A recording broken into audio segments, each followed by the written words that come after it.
Hello, everybody, and welcome in to the Penny Bloom podcast. Today, we continue our comic book movie journey through film with Guardians of the Galaxy. This one was released August 1st, 2014, written by James Gunn and Nicole Perlman, directed by James Gunn. I'm Colton Robertson, and I'm joined by Joseph George. What's up, homie? Oh, what up, what up? Always a pleasure to be here, and And very it is always...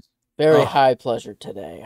Just a lot of greatness. We have reached a great one in the project, but anyway. Yeah, no, for sure. We're also joined by KBZ, Kyler Barnett. What's up, homie? I am Groot. You are Groot. You are. I see. Mm-hmm. I love that. I love Groot, man. I love me some Groot. Guardians, man. We're here. This is top one for me. MCU wise and potentially comic book movies, period. There's only two that even kind of give it a run for its money, and they're not for a ways down the way. Goddamn, do I love this movie. Kyler, me and you connected years back, and I feel like I remember, obviously, we were brought together via baseball years back, but I feel like the relationship took a leap the day we discussed Guardians of the Galaxy for the first time. How are you feeling about this one, man? Yeah, I mean, to comment on that, like, there wasn't many people I had that, like, in my friend groups, whether it be at school or even within that team, like, there wasn't really many people who were kind of getting down with these movies like that. And so having somebody to kind of talk to, it just kind of like, just easy connection right there.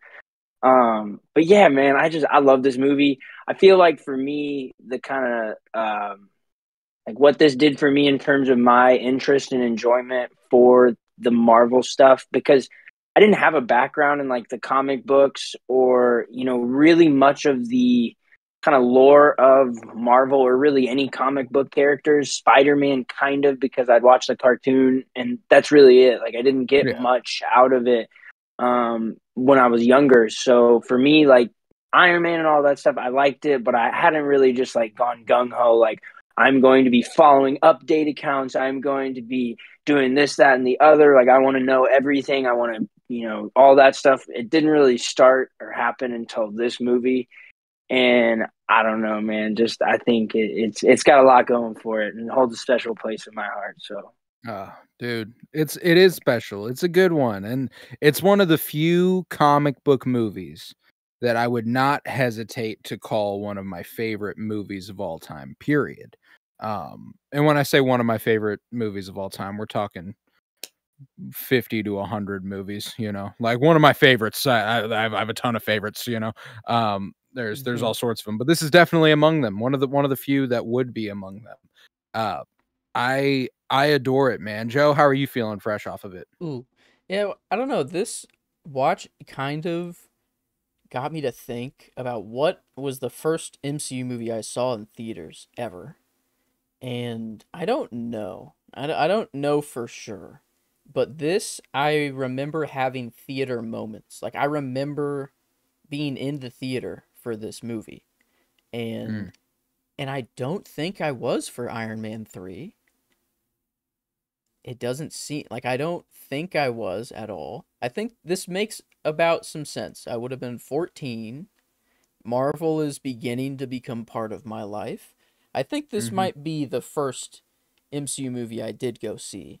Interesting. And I remember... Yeah, I think The Avengers was the first for me, but this was my first after that. Yeah, because I remember my family being taken away by this movie as well. Like, my cousins were obsessed with it.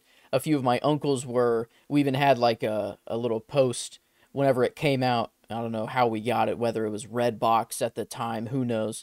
But, like, we all had, like, a home kind of watch party with it as well.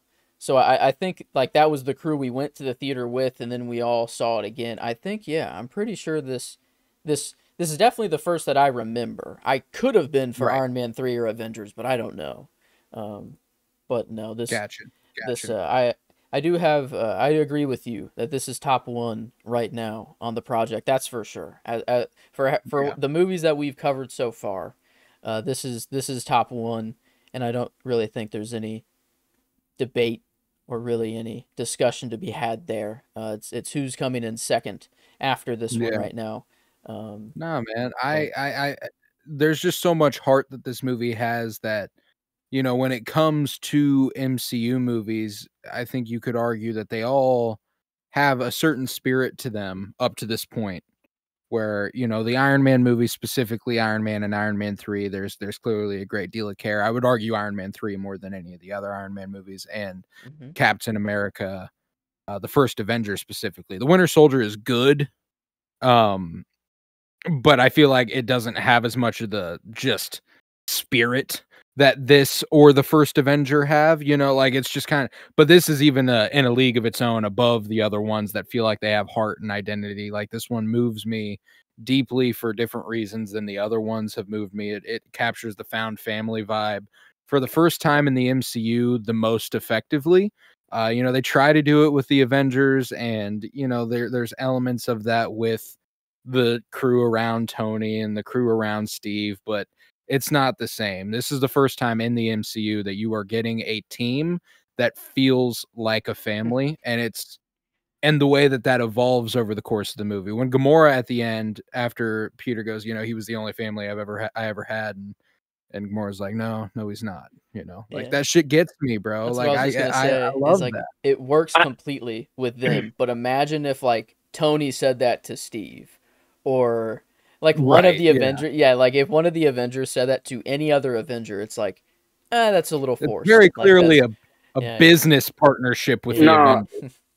I do love this movie, and especially like there's such a dysfunction about the group that is so relatable. And like, I'm not saying necessarily that I have, I relate to having family or friends or somebody that speaks like Rocket quite does, as I guess sailorish, hmm but it's not quite like that demeaning. But the dysfunction and just the general like just kind of chemistry of the group is just something that's so easily digested, and just like it works so well, man. The actors, it doesn't, there's nothing distracting about the dynamic, is I think the best way to put it. You bring up Avengers, and like there is a sort of distracting element of like how much of this is actually working between these characters, kind of like in certain moments. And you just don't ever feel that way with this. You don't ever hmm feel that way with these characters. They are just, they bounce off of one another so well, and it just makes for absolute great film watching. And I love this group so much, the way they can Too. do that. I do too. And and to go back to that Avengers comparison, it isn't entirely different on paper as far as like what they're supposed to have in common versus where they're supposed to sort of have strife. You know, they butt heads because they're so similar. They all want the same thing roughly. They just all have different ways of wanting to get there. And, you hmm know, they might have all these different places they want to end up, but they ultimately want to do the same thing, which I think is the same as the Avengers. But the chemistry just isn't there like it is in this movie. When it comes to, I mean, shit, Chris Pratt and Zoe Saldana, not even close to being replicated by any other MCU movie besides maybe Tony and Pepper. And That took a that while. again, It takes a, yeah, I was gonna say it took pretty deep into those movies to really feel it. Like I think Iron Man 3 did the most to kind of build that up. But well, yeah, and there's also the thing that we talked about with Thor and Jane, where there's a difference between the chemistry of two people who have implied history and two people who are literally meeting for the first time. Like the reason Tony and Pepper fire on all cylinders is because they've been firing on all cylinders for years, hmm and we're just now getting dropped into that. Yeah, Um, and this one is much more in the vein of that Thor and Jane, Chris Hemsworth and Natalie Portman, with Zoe Saldana and Chris Pratt, and I dig it. I love that. And I mean, and then you throw in just the crew around them who has even more impeccable chemistry when it comes to, I mean, Dave Bautista is fucking incredible. I feel like I've never given him enough credit, period. And this is probably his weakest movie as far as the Guardians trilogy, simply because he's rather one-dimensional in this one. He grows a lot as a character as a result of these, or as a result of being around these people. Um, and but even also so, he's introduced still halfway through such the a movie. He's introduced halfway through the movie. He doesn't get a ton of chance, I guess. Like the rest of them had already been interacting long before that. So, bro, that's what blows my fucking mind. We're at the prison, the kiln, 27 minutes into this movie. That's like whenever they're going through process, That like is when they they just are arrive. in there. They're in Wow. there 27 minutes into the movie. Yeah. Which is insane. Like the amount that we do before that doesn't, it's not like it feels overstuffed. It's not like it feels rushed. It's not like it feels like it's given more than enough time to breathe. And Yeah.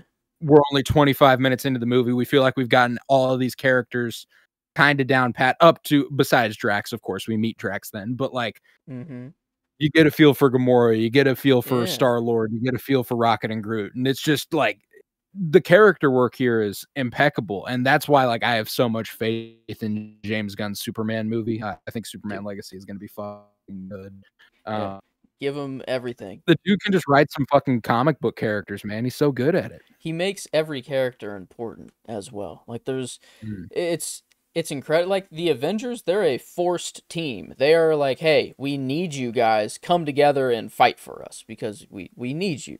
But this is, they're just going to prison together because they were after, you know, the Power Stone or the Orb. They don't even know it's the Power Stone, which I think is, you know, hilarious. They're just after the Orb, and then they just get arrested by the Nova Corps. Why? Huh? You were just carrying that around in your purse. I love you that. still have it? He's like, you still, you didn't leave it there. Yeah, like, dude, and I love the way Bradley Cooper's Rocket evolves over the course of these three movies in terms of not just the character, but his voice for the character gets much better. And I also, like, don't get me wrong, I still like it in this movie, and I think it's good in this movie, but the work he's doing in Guardians of the Galaxy Volume 3 is much different than the work he's doing in this one. And the way that character evolves with Bradley Cooper's performance of it is phenomenal. I love it. But even so, he's still got some of the best deliveries in this entire movie, if not just a series of the best deliveries in this entire movie. You know, that's why I still went with him for performance for me. I mean, and frankly, I mean, there was a lot more to choose from than I thought. I thought I was kind of gonna come in here and be like, okay, I know who the strong ones are in my eyes that I've focused on before. But I think Rocket got a lot more of the spotlight just after Volume 3. You know, I mean, it's kind of just how it's going to go. I'm going to pay attention to Rocket a little bit more. And man, he's just funny and like also has that like bit of emotion to him also. Like whenever him and Drax get into it at first, you know, they're fighting and cause that whole ruckus in the bar or whatever. And he's like, I didn't choose, you know, to be this way, or, you know, he called me a rodent, he called me vermin, you know, when he's like kind of breaking down or whatever there. You get like the first glimpse of his like trauma and everything. And I don't know, I thought just for the funny deliveries alone, he got my performance nod, but then even he does still have that range to him. He does. Where he can. No, for sure. There. Yeah. He's really fucking good in this movie. And I that's the thing, is that as far as any of the main four, I'll say Vin Diesel is cashing the easiest check in Hollywood. Yeah. Hey, the hardest thing about his job is that he has to do all the dubs in all the different languages. The least he could do. Yeah, exactly. The least he could do. Yeah. I mean, I'd say that's just still, like Groot. Yeah. Don't forget the we though in every language as well. It's not just one sentence. There are, you know. Yes. He does have to say 2 whole sentences in multiple languages. So come on. And a lot of different inflections, you know. I'll give him that. No, but as far as like, I could see you going with any of the main four here, and even beyond the main four, what is probably the most interesting performance in this movie. I didn't go with him, but the most interesting performance in this movie is Benicio del Toro as Tenolir Tavon. The dude's cold. The dude's the fucking beautiful. You know, like that whole thing. Magnificent. I love it. What is it? Is that like magnificent? Is that? That's an Infinity War. Okay. Yeah, that's Infinity War. War. Right. Oh, yeah. For some reason, I thought that was a different character he played as well. Yeah. I'm thinking of the Code Breaker. I think in Star Wars. Oh, with the stutter. Okay, no, I'm mixing too many things up now, but. No, Yeah, yeah, he's got the weird like the impediment or something in that one, yeah. doesn't he? Yeah, Yeah, he's got a little bit of a he stutter. kind of clicks or kind of stutters, yeah. Yeah. But no, his whole outfit here, the glasses that he has on, he's just kind of admiring his collection, and that Well, and again, post holiday special and volume 3, it is fascinating to think about where these characters go and because there's a drop in the holiday special where Nebula mentions like, ever since we bought Nowhere from the Collector, which means that he didn't actually die in Infinity War like we thought he might have, and like this guy is still around somewhere. I would love if Benicio del Toro comes back. Oh wait, Yeah. actually, I thought it was just like ever since we got Nowhere, like ever since we took, like he was the last owner, and now maybe it was. Maybe, I thought they said bought Nowhere from the Collector. I don't know. I guess I'm not. I never paid attention. He's just chilling in California. Okay, that's his house. I was there. That's all. It's simple. Yeah, he's admiring. He's with Howard the Duck. Somewhere still. I don't know. We got the first Cosmo. Rocket and Cosmo make eye contact during this one, which was great. He called me bad dog.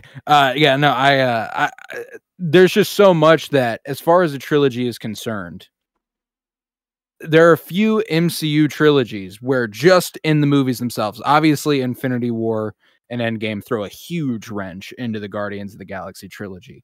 But even so, even just knowing the only fact from those movies being that Gamora dies and comes back. The way that this trilogy manages to hold together is pretty incredible. I think that 3 suffers a bit for having to reckon with that. And there's a little bit of this bittersweetness anytime you're dealing with anything with Gamora in this movie. Like the end, whenever she starts dancing a little bit, I was just kind of like, oh, fuck, God damn. I mean, Thanos did need to sacrifice someone, I guess. I really like that. Like James Gunn, you say the trilogy holds up really well. He has so many little bits. You can kind of see this in like the middle movie really bad. It seems like, at least in my memory, like the middle movies of some of these trilogies are really bad about trying to like insert little blurbs here or something that like once you rewatch it after you watch the third one or whatever, the third one comes out, it's like, man, they really are setting stuff. You know what I mean? You kind of get that like setup fodder, I guess, like just the little stuff. There's so many little things in here that like are just in such passing that then become so like relevant or prevalent in the head from the third movie, especially like E13 when they call Rocket that and stuff, and like you're like, back then you just heard that and we're like, oh, I wonder what that's about. Yeah, whatever. Oh, at the end of the movie, whenever should have dropped him off to his dad. That guy was a piece of shit anyways. Or, whatever. Just throwaway lines that don't seem like anything. Asshole. Yeah. Oh yeah, that's right. Yeah. Asshole anyway. Man, I love voices like that so much. And Michael Rooker is really good as Yondu, man. Dude, there's so many good little background characters throughout this trilogy. James Everybody. Gunn, Joe, you said that James Gunn pays attention to every character. You are not lying, brother, because like Fraglin becomes important in some of these movies. You get Michael Rooker extremely important in some of these movies. Like, dude, the character work up until is this just off moment, the charts. Up man. until this moment, we got Iron Man 3. We got Thor: The Dark World. Thor: The Dark World is Marvel's first attempt at being like, okay, we're gonna start a grander story here. Infinity Stones, we have Thanos that see dropped. Now let's put in the first Infinity Stone in a movie. Makes sense with Thor, But it's still kind of remained on Earth and grounded somewhat, They were like, we still can't be all in space and, quite yet. Audience just, maybe they're like, they just didn't think the audiences were ready. James Gunn says, hold my beer, let me show you how to make just a movie. I don't know, not even a good comic book movie or a good continuity movie for your universe, but he, also while creating all of these new characters, just drops the lore for the next couple years that the MCU is going to follow, which I think is incredible. That like the Infinity Stones, the collectors just dropping all of this lore, and it's nuts. Like this is Yeah, ingots, yeah, as he puts it. oh my god, Uh, and and showing the, I don't know, all these old ancient beings that used to wield them, and all this stuff, and then Marvel like literally is like, yeah, no, this is actually just so good, way better than kind of what we were thinking. I think we're going with this. James Gunn, then thank there's you. got to be a Um, certain degree of, I mean, like they probably gave him there's guidelines that he there's had certainly to. Feige Yes, for sure. oversight where they're like, oh yeah, this is cool, we can do this, Yeah, um, but I'd like because to there, think. even so, there are already things that they kind of continuity wise do already not they bend it. They don't break it, but they're like, how much does this allow us to play a little bit? Mm, Gamora making mention of when Thanos came and picked me up, he killed my parents in front of me. They're like, yes, like later on they're like, yes, but let's do that a little bit bigger, like mm-hmm. they clearly hadn't had an idea for what Thanos wants the Infinity Stones for yet. Otherwise, Gamora would have been like, he wiped out half of my planet with his True. army, True. so it is fascinating to watch the way that they never snap the continuity set up by Guardians, but they're Mm-hmm. like, how far can we bend it before it becomes a little too much? And that's not too much by any means. I just think that that's a good Yeah. example of what the Okay. MCU was good at for a long time, was being like, oh, this is just vague enough that we can do more with it while it's still extremely Hmm. specific to this Yeah, character. and I guess Um, maybe that's not James Gunn just being like, okay, I'm thinking so far into the future, let me lay it out for you. Maybe that just comes with good character work, like giving characters that good of a backstory, and not just having them further someone else's story, having each character have their own arc and everything. Because I mean, obviously there are some more important characters for the movie than others. Like Peter Quill is not on the same level as Kraglin. Like that's just how it is right now. no, Um, Kraglin's just so far above him. yeah, Yeah. obviously not even close. Peter Quill is just not even really important right now at all. But I mean, like you can really see somewhat of an arc for every character that's in the movie. Mm. And I think James Gunn just has a beautiful way of balancing everything. Like he gets me to cry, laugh, and like it's just good story. Like I'm enjoying just a good movie at the same time, Yeah. which is just incredible. The amount of like mashup he can do and not make it feel forced or cringy or Mhm. I don't know. Like I feel like there's a lot of moments in other MCU movies where there's such a badass moment that is then just like a one liner is said after it that kind of takes all the steam out of it, and he doesn't really have a lot of those. Like he saves the one liners for when they work better. I don't know. Like it's for times where I don't know, it just works better. And I don't know Well, and I exactly think that why, there's but no, it's a different brand of comedy writing and a different set of characters he's dealing with. We're dealing with a bunch of like scoundrels, rapscallions. mm-hmm. They would say some goofy fucking shit every once in a while. Like that's just so every once in a while you get these little drops in movies from sorry about my fucking camera. I don't know what the hell's going on and it's not stopping. So Groovy, man. It's groovy. yeah, Well, shit. Love it. Look like I've gotten SpaghettiOs splashed all over my fucking shit. But no, it's just a different set of characters. He gets the free ability to work with, and he gets to a certain degree of that's on performance. Like they deliver their comedy with such prowess and such mm, talent that it feels natural. It doesn't feel like it's like yeah. okay, we're trying to appeal to a younger audience with this one. Let's go ahead and slide a little joke in here. Like Thor: The Dark World, one of the goofier moments in that movie that I do enjoy, but is like, okay, it's very clear what we're trying to do here is whenever they like Darcy's kissing her intern and they pop up and they're like, Darcy, Jane, Selvig, this guy, mew mew, Mm-hmm. and Mjolnir flies by. It's like, Yeah. okay, like I thought it was funny, I thought it was cute, but it's like it's nowhere near the level of natural that this movie is able to put on for us. Um, And I think that James Gunn has a knack for that writing. And most importantly, I think that like Chris Pratt's years of being on Parks and Rec and sitcom work and a comedic actor for years before this really helps. It really Yeah. helps.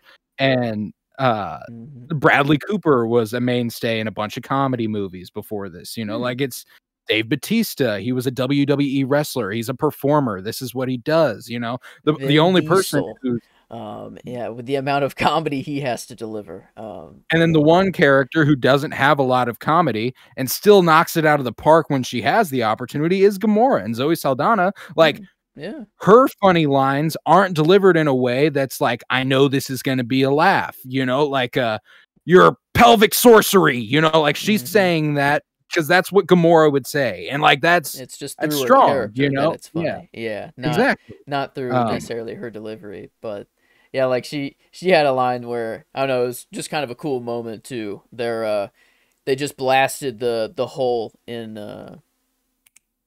Ronan. There you go, Ronan ship, and they're going in. You know, they're going in, and he's sliding, and then he kind of does like a drift, and then shoots as he's drifting to like kill all the rest of the I don't know, just alien guards that are in there.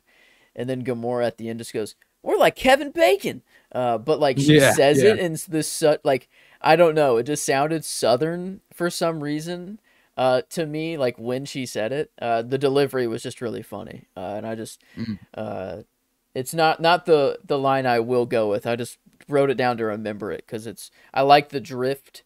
The drift drive by was sick, and I just don't know why it sounded Southern. I didn't know if any of you picked up on that or not. I did not. Okay. But no, there's a lot of really funny, and there's a very obvious influence that, of course, we're big fans of in Star Wars, not necessarily in the writing of this movie in terms of dialogue and comedy or anything, but just world building and side characters. You know, like when we get to the prison, it kind of operates in the same way that the Mos Eisley Cantina does in A New Hope. Where every zany side character is overacting like a motherfucker. It's hysterical. I love that all of them are like, "You're gonna die, Gamora." She's like 2 feet away. All of them are not attacking her. They're just like, "This is it. This is your last day." You know, well, nobody's gonna do a fucking thing about it. How about you kill her right now? You know, like it's just it's super funny, that sort of shit. I love that stuff. They're like, the guards won't do anything. That's why we gotta wait till the dead of night. You know, like it's the one guy it's goofy. that was like, that was my favorite knife. I don't know, that one that one dude that was like, I don't know, like it's just characters like that are actually like, I've seen the movie. I don't know how many times I've seen the movie by now, but like it always gets me to laugh or like whatever. And it's just that guy has no impact on the movie whatsoever. You know, it's just to get Gamora there so that Drax can come up and have his entrance. You know, and we get full Drax backstory. But no, that's Drax story. Yeah, perfect. That's pretty nice. But yeah, I don't know. It kind of dawned on me this time that they met at the prison. Dude was just already in prison. You know, like everyone else got there. They were all transported there together, but Drax was just kind of the one already chilling there. He's like, "Oh shit, Gamora, what's up? About to murder your ass." You know, like. Dude, speaking of the killing scene, we get Nathan Fillion, part 1. I'm gonna lather you up in Bavarian jelly and go to town. I still have no idea how that's his voice. I can't fathom it. Like hearing him talk in Guardians 3, and then also like he's got a couple parts in, I think, Big Mouth season 1 or something like that, or maybe a couple seasons where I think Missy or something. I don't know. Anyway, I just can't fathom that voice is the same one. Like it just doesn't make sense to me. Obviously, I know there's digital and things you can do, but I mean, still, he's doing something. Yeah, it is. That's what I'm getting at. Yeah, I don't understand it. There's also a great one-liner in that room in that scene with Drax. Peter Quill's like climbing up to the watchtower, and Drax just kind of saved him or whatever. He's like, "You, the one who lays with the Asgavarian." And Peter's like, "It was one time." That shit cracks me up. I feel like I commented a little bit about the dysfunction of this group, but like the chemistry that they do build, it feels so well earned and like deserved. And like it happened fast, yes, but with what they went through and it happened with, like if you can bond together in those moments, brother, you got it all right there. Like they it's broke out ready of for you, prison you know? together. They're wanted criminals. They are all, I don't know. They all had to be in on it together. They had to sell it to the collector. They can't just bring that orb anywhere. They're wanted. It's like they still got to stick together.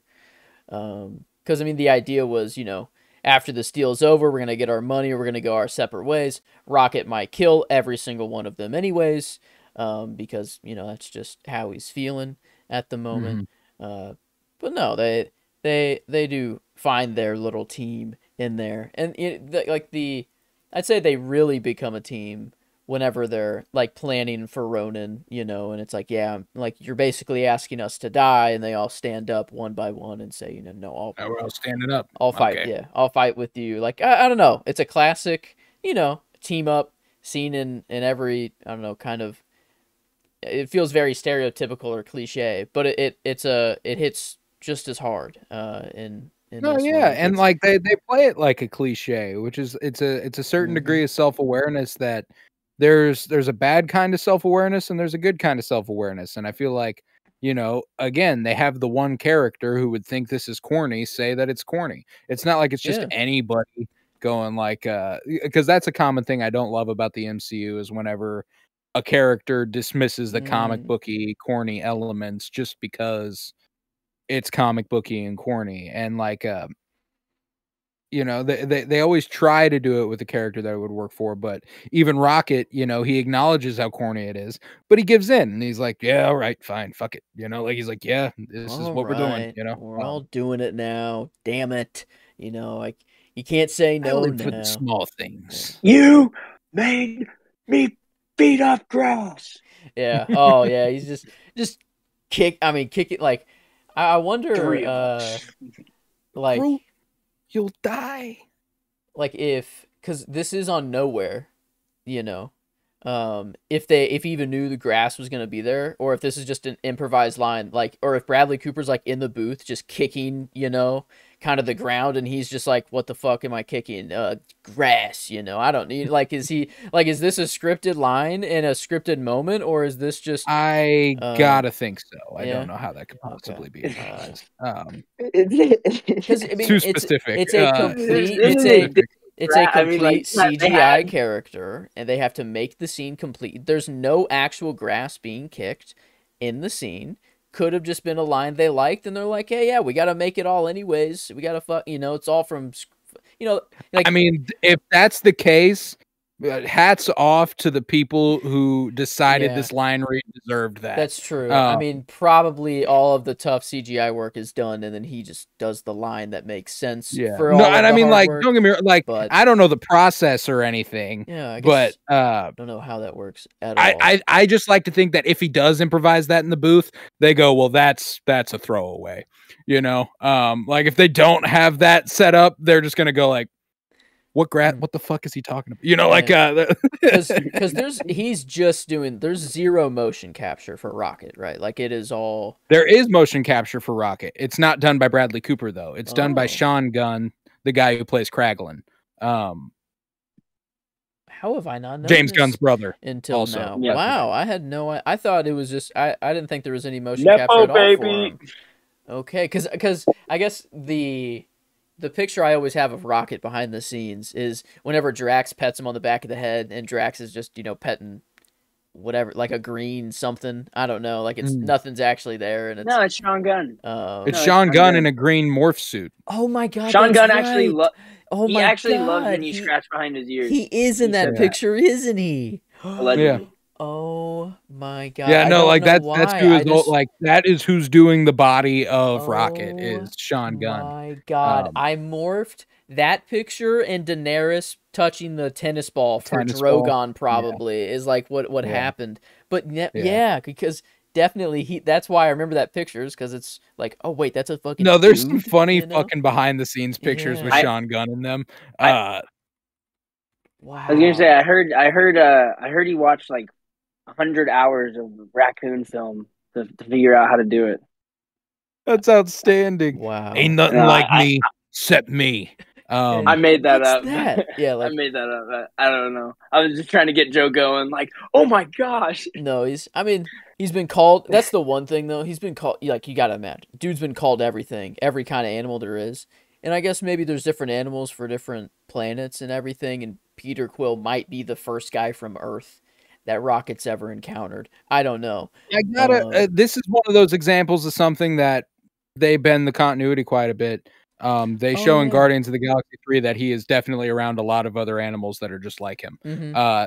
He does not know that they're called raccoons That's because he true. kind of discovers that at the end of Guardians of the Galaxy 3, whenever he looks at the side and it says raccoons, and he's like, "Whoa, so I am a Oh, raccoon." okay. Yeah, that's Okay. right. Okay. Um, However, he was the only raccoon that was turned into that, so ain't nothing like me, except me. Still works, like that. Like I said, bending continuity, not breaking it. mm. It's Tell something me, that they do a really good job tell at. me another galaxy-saving raccoon out there other than Rocket. Can't off the top of my head. Don't know that they've done that. Besides this one, I feel like he stands alone. I'd say Ain't nothing like him Howard the except him. Duck comes closest, and he's a duck. He's a So, duck. Yeah. From a planet of ducks. He wasn't like cybernetically changed into a duck. To a walking and talking damn, duck, I should say. wow, yeah, Yeah, Rocket, no.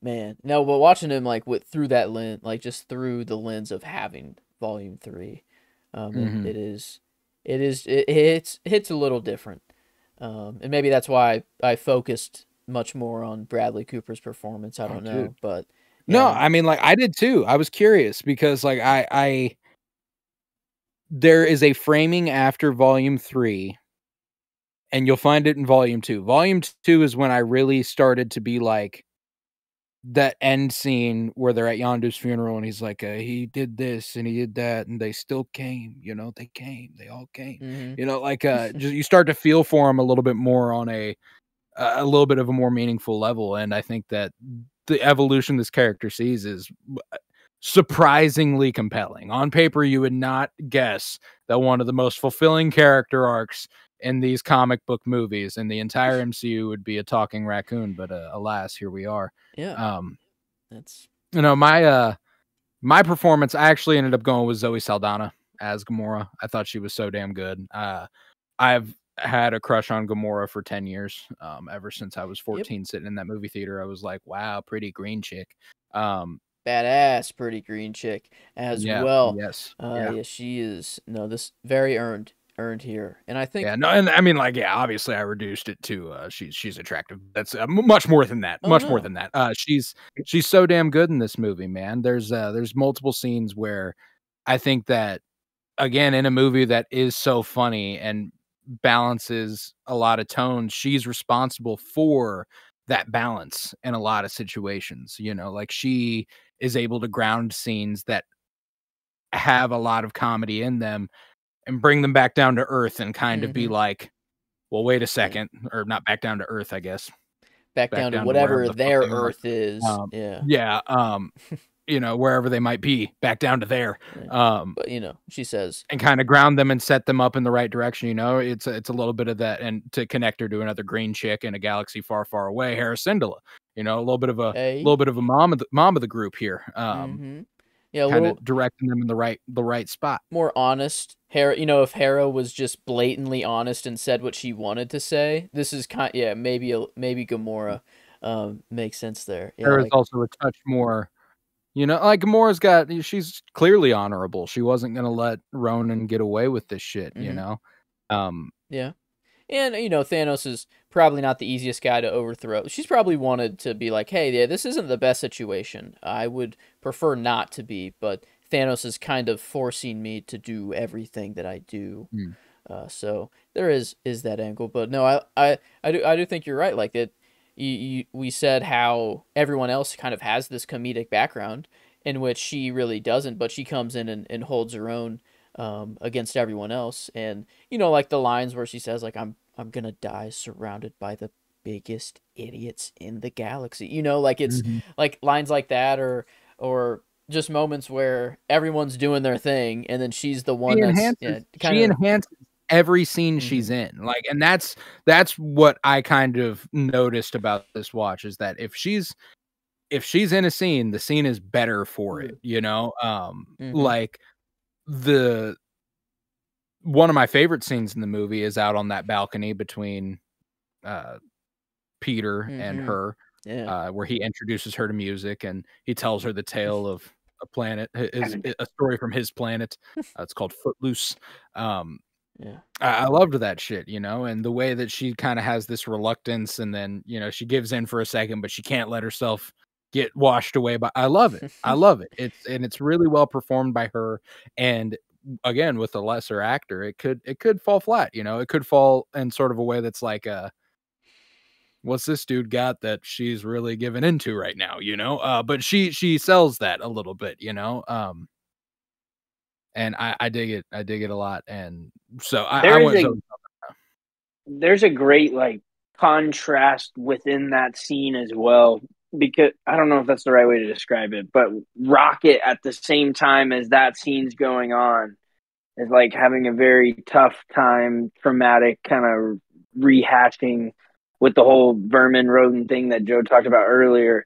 Like there's such a, like, I don't know, just the bounce from that to that so Mhm. quickly, it just kind of, I don't know, paints, I guess, where each of these characters are at this point, and it feels so real, and the change in emotion is just so abrupt that, like, almost the same way Gamora snaps out of that moment, like, I still want to hang on to that for a second, and then all of a sudden Rocket has this whole thing going on, and it's very, I guess Gotta take care of the emotional, kids. I guess, Yeah, in that moment. And so we're it getting just pulls drunk. everything, like you said, I mean, ground and stuff. And there's that contrast is just wild to me. I like I don't know, it just hits hard, I guess, just because of the soft gentleness of what's happening outside with these two characters. And then on the inside, bad things are There's happening. always such an emphasis on character in every interaction. No interaction is without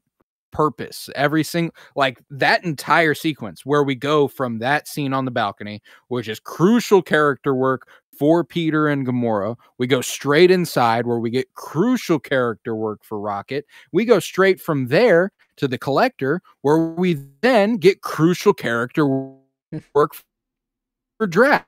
So it's like all this stuff going one to the next, where everyone is getting a little bit, more. Mm-hmm. I love it, and my favorite Wow. shot actually comes amidst all that.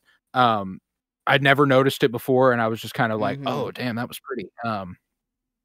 It's when they kick Drax out. They're like, go fucking do your shit. We can handle this. And he goes to the communications officer and is like, I need you to send a message for me. But it's when he holds the knife to the guy's throat, and they're like bathed in whatever the imagery of the computer screen is, like that Mhm. lighting on them with an all black background, just gorgeous. Fucking loved Wanna it. know something So that was the shot I awesome went. about this shot is usually I look for a shot in a movie that like it stands out and I'm like, "Ooh, that's the one. That's the one for me." Never in a movie have I had a shot in which I went, "Ooh, that's the one Colton is going to pick." I saw it come up and I'm like, I'm checking the sheet. I'm like, that has to be it. I don't like it was just kind of this instantly I knew whenever it came up, and I'm like, if he didn't pick it, then maybe it just has to be mine. And then I saw on the sheet that it was it, and I'm like, You know okay, me too well at this this point. that You was know my tastes. yeah. You know what I'm Uh, into. Because it was a no-brainer, man. Like I had another shot in, and then that came up, and I was like, never mind, this is good. Oh, I was like, yep, wow. that's the So one. depending on when I checked the sheet, it could have been different. It could have been That's something earlier. It interesting. could have been something earlier, but Okay. Um, yeah, no, I was a sucker for huh. that. What about you guys? Favorite shots? Let's start with Kyler. What was your favorite shot in the movie?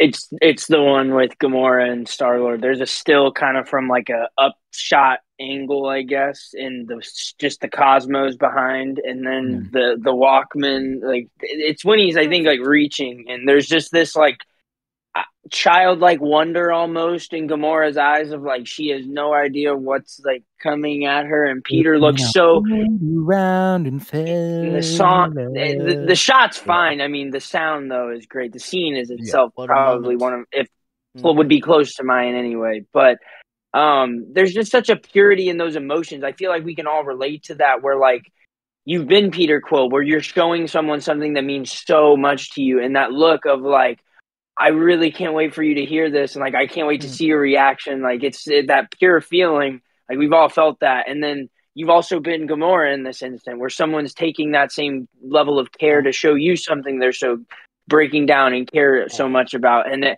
it just that scene, that one shot, it's all captured right there. I love You could that. still it, and you could see all of that. You know, if you'd I seen this love movie that once choice. and it's just great. No, yeah. It was. I said it before we talked, or I watched it. I said I can't wait till we get to that part because that always stands out to me. It's always my favorite, and I just His song God, I choice, love man. that. James Gunn's song choice, and especially within So good. Guardians. I don't know. He knows the good. perfect song for the perfect time, and yeah, fooled around and fell in love. I mean, just enhances that moment so much. It does look crazy. And not only is that such a strong moment for both of them, it flips a trope we've seen in the MCU on its head, where the universe gets larger for somebody, and they're in awe of this thing they've never even considered. The universe is actively getting smaller for Gamora in this moment. It becomes more intimate. It becomes something she's never really considered it could be. And to what, again, another reason I went with Zoe Saldana is because she's the reason I'm getting that from this scene, is that like she's got this sort of, like Kyler said, this childlike wonder in her that's kind of like, oh, Is this the first song she has ever listened to? you said something about how she Like, doesn't listen to music, the or she has never melody is listened. nice, you know, like she Yeah, screams. the melody is quite pleasing. Yeah, It's really good. You know, I love that stuff. So it flips that, like Jane going to Asgard for the first time, and all of a sudden everything's different, everything's bigger, nothing will ever be the same. Nothing will ever be the same for Gamora after this, and it's for a completely the opposite reason, a smaller, more intimate thing, and I love that. That's No, you nailed that. Yeah, she's so cold at so many that you can understand why she's so cold to everything. You know, given her background, and especially when you think of the introduction with her, with Nebula and Thanos all there, and just how she is when, you know, kind of all of those moments where she just lets the coldness come across. Like it just gets broken down so beautifully in that scene, and you know. It just makes everything that happens in the rest of the trilogy, watching it from this angle, or I guess, well, maybe not the trilogy, but you know, I guess the trilogy. I would say even the thing I will give credit to how badly Infinity War jacked it up.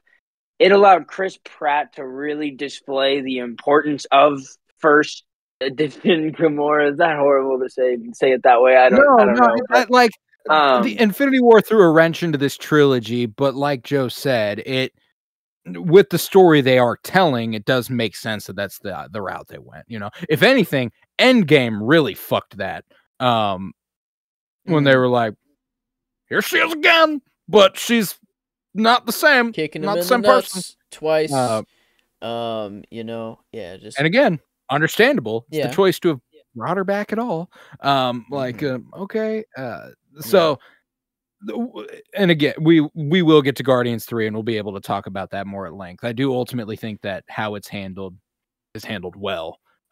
It's handled extremely well. I think they did about as good as they possibly could have with that being kind of the circumstance. I just always think it's hysterical. There's Michael Mann actually has talked about how he loves the Guardians of the Galaxy movies. Good taste. But he doesn't like Volume 3, and it's because he's not watched other MCU movies. He has no idea why Gamora is a different fucking person. Oh no. Yeah, so like that's the idea, that it's like for anybody just trying to watch these movies, you can't just watch Guardians of the Galaxy 1 through 3. If you don't know anything about the universe, you cannot just do that. And that sucks. You know, like that does suck. You can't do that with Iron Man 1 through 3 either. You know, like you can't really do that. Like it's cool that we have this big connectivity and everything all weaves and it's good, but there is an inaccessibility at a certain point where, like, if you're not going to watch all of it, it's going to be hard to watch any of it. Damn it, that's just That's starting tough. here. That's a tough And thing. we are how many movies in now? 24? Maybe no, that seems low. Yeah, 24 was at Endgame, so like 30. Yeah, holy crap. At least Yeah. 33. Yeah, because I mean, it's a lot. It's a lot. But Yeesh. yeah, no, but regardless, I think that what Zoe Saldana manages to do in this movie and in the next and in volume 3, you know, like, she had a tough job in volume 3. Like, that's not like to all of a sudden kind of be playing who she is at the beginning of this movie after having evolved with that character so much. And a weird universe to have I to think, be in, you know, to have to play a character and having just to think about all of the history that is known for the character and what they've gone through. Like, it's not like any other movie where it's like, okay, there's just this unknown history that, you know, no one really knows, but here you go for, you know, to know your character. But no, it's when you come into an MCU movie, it's like you have to know every little action that your character has taken in order to truly know who that character is. And I don't know, I feel like it's almost like yeah, they're it's just so limited. much. It's so much. I'm so I want Zoe Saldana to be in a little bit more stuff. It's just so incredible that she's been in like 4 of the 5 highest grossing movies of all time. She's been in $4 billion movies with Infinity War, Endgame, Avatar, and Avatar 2. Maybe just retire. I don't know. Got the fucking bag, maybe, dude. yeah, maybe you just got enough at that point. I don't know. And she's so good as Neytiri in the Avatar movies. Like, she is the reason I watch those movies. She's so fucking good. Man, regardless, we need some more of her. Just her actual face. Yeah, humanoid. Not covered up. Let's really good at playing aliens. To be sure, but she's got her bag right now. Yeah. Really random, but have you guys ever seen the movie The Terminal with Tom Hanks? Terminal. That sounds years ago, but it's been a long time. I haven't actually seen it. I've just seen people post clips of it on Twitter because it's like it'll show the real guy too and what that all was about. She's actually in that movie. I just wanted to say it because I was on a streaming platform and it came up and I watched the trailer. And then like randomly she just pops in at the end as like I don't know, an officer there, a TSA officer or something. Okay. Yeah, I recognize her most recently. But just speaking of humanoid face, I just wanted to throw that out there. T-Mobile commercial? T-Mobile, where she's in the big white jacket. Action. Yeah. It's extremely funny to me that they were like, that was a choice that T-Mobile made, because Zoe Saldana is not necessarily a recognizable face, even though she's in so many of the most popular movies of all time. Like, I love that choice. I love Zoe Saldana, so I'm always there for it. I just thought that marketing wise, fascinating. But yeah, she's really good. I feel like she's been in, you know, obviously some of that stuff, but she's too damn good, man. So I mean, the Adam Project a couple years ago. I'm not exactly a huge fan of that movie, but Ryan Reynolds, Mark Ruffalo, she's in that. Yeah, but what about you, Kyler? Who was your favorite performance of the movie? I know me and Joe have given ours. I have it down to 2, and I don't know how I can choose, but I gotta go Chris Pratt. I just feel like he's given so much more for the first time in an MCU movie for the main kind of, I guess, I don't know, like male lead role. Like, I feel like so oftentimes you get sorted into, are you going to be funny or are you going to really give a lot? And I feel like a lot of times those lines get really skewed in some of the leads, or at least within certain movies, maybe in their movies or whatever. I just feel like he really gets a lot to work with here, and he just makes the most of it. And I don't know. I like Chris Pratt and his humor, I guess, in these movies. Like, it just, nothing really clicked with me. Like, I really liked Iron Man, but like Star-Lord was like, man, that just feels like me personified a little bit. Like, like I saw way too much. Like, as much as I wanted to maybe be Iron Man, felt like the more relatable Come thing, on, like Kyler. Are the you the kind of goofiness of guy that Star-Lord. has a girl in your ship and you don't even remember her name? You know, you Okay, forget that okay. she's in there. No, I'm playing. No, that's You like the just throw Also one. these Tony I know, Stark, I qualities know. for out. the record. It's the That's also Tony Stark, for the record. That's fair. Um, That is fair. you know, like Yeah, that's no, but he just owns that. He actually that like he just knows that is part of his He's just personality. But he's really goofy, and he's unafraid to kind of no, like yeah. wear the emotion on his sleeve. Like he'll break Mm-hmm. down with somebody before they will. Colton, you described the group as kind of like a group of ragtag scoundrel type. You know, he is the one that will lean into the emotion, the appeal to the emotion, and just go for it before someone else. And that is something that I can really kind of like relate to, I guess. And you don't see that in Mm-hmm. other no. lead guys in a lot of these movies. I So would even I just really wager that like up that. to this point, with Robert Downey Jr., Chris Hemsworth, Chris Evans, those are the 3 dude leads we've had so far. I guess Ed technically Norton, Hawkeye. Ed, You know, if you want not a to. lead though, not a lead in his movie. Okay, yeah, hasn't had his own movie. Yeah, Ed definitely not. Ed Norton will be the other one. Okay. Of those, and then this, Chris Pratt gives the second best leading performance behind Robert Downey Jr. up to this point. Like I love Chris Evans and I like Chris Hemsworth, but they don't have as much of a well-rounded performance as Chris Pratt does in this movie. You know, I went with Chris Pratt as Peter Quill as my character because in 2014, like you said, I was kind of just like, whoa, you know, like I wanted to be Andrew Garfield's Peter Parker. I really wanted that. I wanted to be Thor. I wanted this. But when I saw Peter Quill doing the dance battle to save the universe, I was like, he has the he has the music taste. He has the rocket boots. He's got the cool guns. He's got the women, you know. He's everything he's got going for him. The dude is, I don't know, and he's also like a mama's boy, you know, like everything that comes from him. It's like, yeah, oh, huge time. And that's my line is kind of from it kind of encapsulates all of that. It's, you know, at the beginning of the movie when he's getting the orb, and what's his character name? Something the Pursuer, Korath. Yeah, I put it down here. Korath the Pursuer. Jamon Hunsu. Yeah. Interesting bit of trivia as well. He tried out for Drax, by the way, and then so did Chadwick Boseman. What? Tried out for Drax?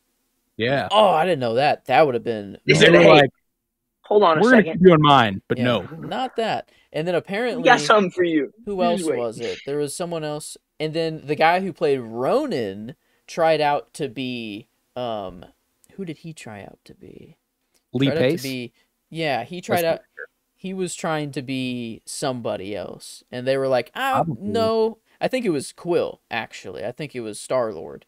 And they're like, no, we're going to make you guys the villains of the movie, I guess. But, you know, at first he's like, I'm Star-Lord, and they don't give him any attention. You know, they start walking away. He's like, fuck. But then when they're back on Ronan's ship, and they come out, and he says, Star-Lord, he goes, finally! But, you know, it's like this, it's supposed to be a badass moment of, like, you know, he's called me my, you know, whatever.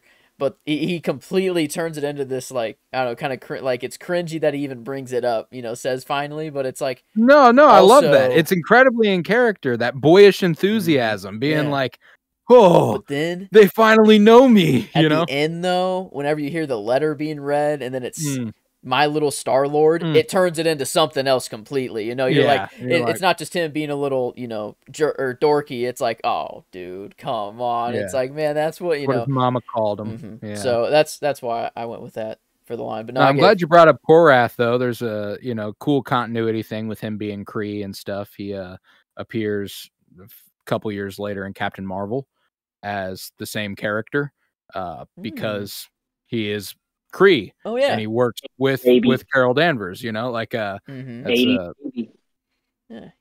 so they just got that age on him like that. Yeah, I didn't even think about that. How long is it? Just it's not forever, right? It's just because Kree.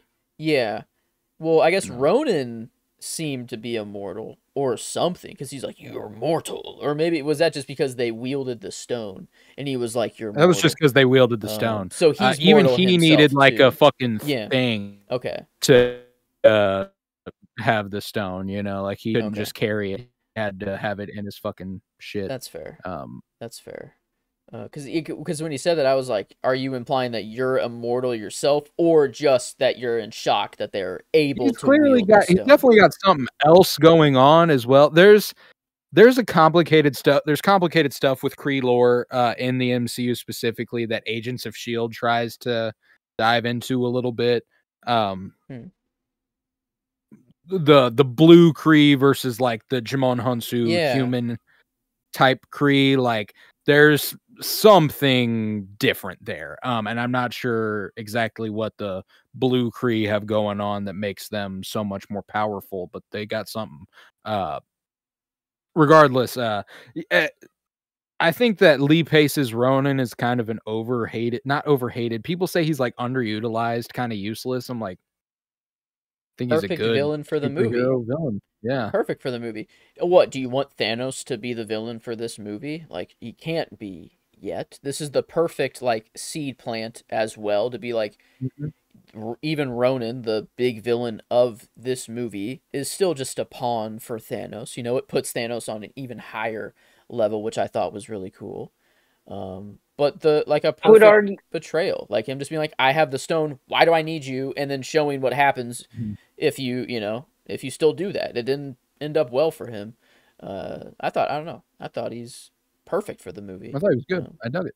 And I would argue too that like you get like Ronan's not there at the beginning when Korvath is there. That's a representative of Ronan. So there, I guess, are moments, but Gamora is also technically a villain at the beginning, or at least led on to believe that. So you're talking about like he's kind of got wards that do his bidding, I guess. You know what I mean? And so it's not like where I guess if you want just Ronan, you don't have Gamora integrated quite in the way that you do, or you don't have Korvath doing anything at the beginning. And ultimately, at the end of the day, this is the origin story of characters that if people thought that nobody read Iron Man comics, I would be willing to bet that the percentage of people who had read Guardians comics was slim to none. These were nobodies. These were... So you're basically asking people to come around to, what? Like, how can you kind of have this interpretation that you need more Ronan when we need to know the characters? And James Gunn really makes sure that you feel like you do. And I would never, ever sacrifice that for more Ronan. And I mean, the stuff they do with Ronan is still fucking cool. His introduction, when he, like, destroys that fucking guy. And then watches his blood run. Like he was getting prepared for this moment. Like he was getting bathed by his people. He's like, "Oh, just wait, man. I'm about to get on this shit with you." A lot of the imagery with him is also the coolest in the movie. Like, yes. Whenever he gets the Hadron Collider thing fucking shot at him, and then the stone's glowing in his hammer, and he like emerges from the like fucking dope. Yeah, Ronan stuff reminds me of Dune sometimes, like especially his bathing sequence and stuff like that. Kind of very Harkonnen coded. Yeah, kind of felt like that. But I'd say maybe one thing they could have done with Ronan is have him destroy a moon or a planet with the Power Stone. Like just like it was the threat and he was about to do it. That was his goal. But like if we see it done, like a moon, I think would have been perfect because like even Rocket says a line of like, can we blow up a moon? And Gamora's like, no, we're not blowing up moons. If you want to blow up a moon. Yeah, and she's like, no, we're not blowing up moons. And then he's like, Rocket, I don't know. This movie's also already 2 hours long as it is. Like, I don't know if anything, and we talked about how, I mean, the kiln 27 minutes in, like that's how far in you are, 25 or whatever it was.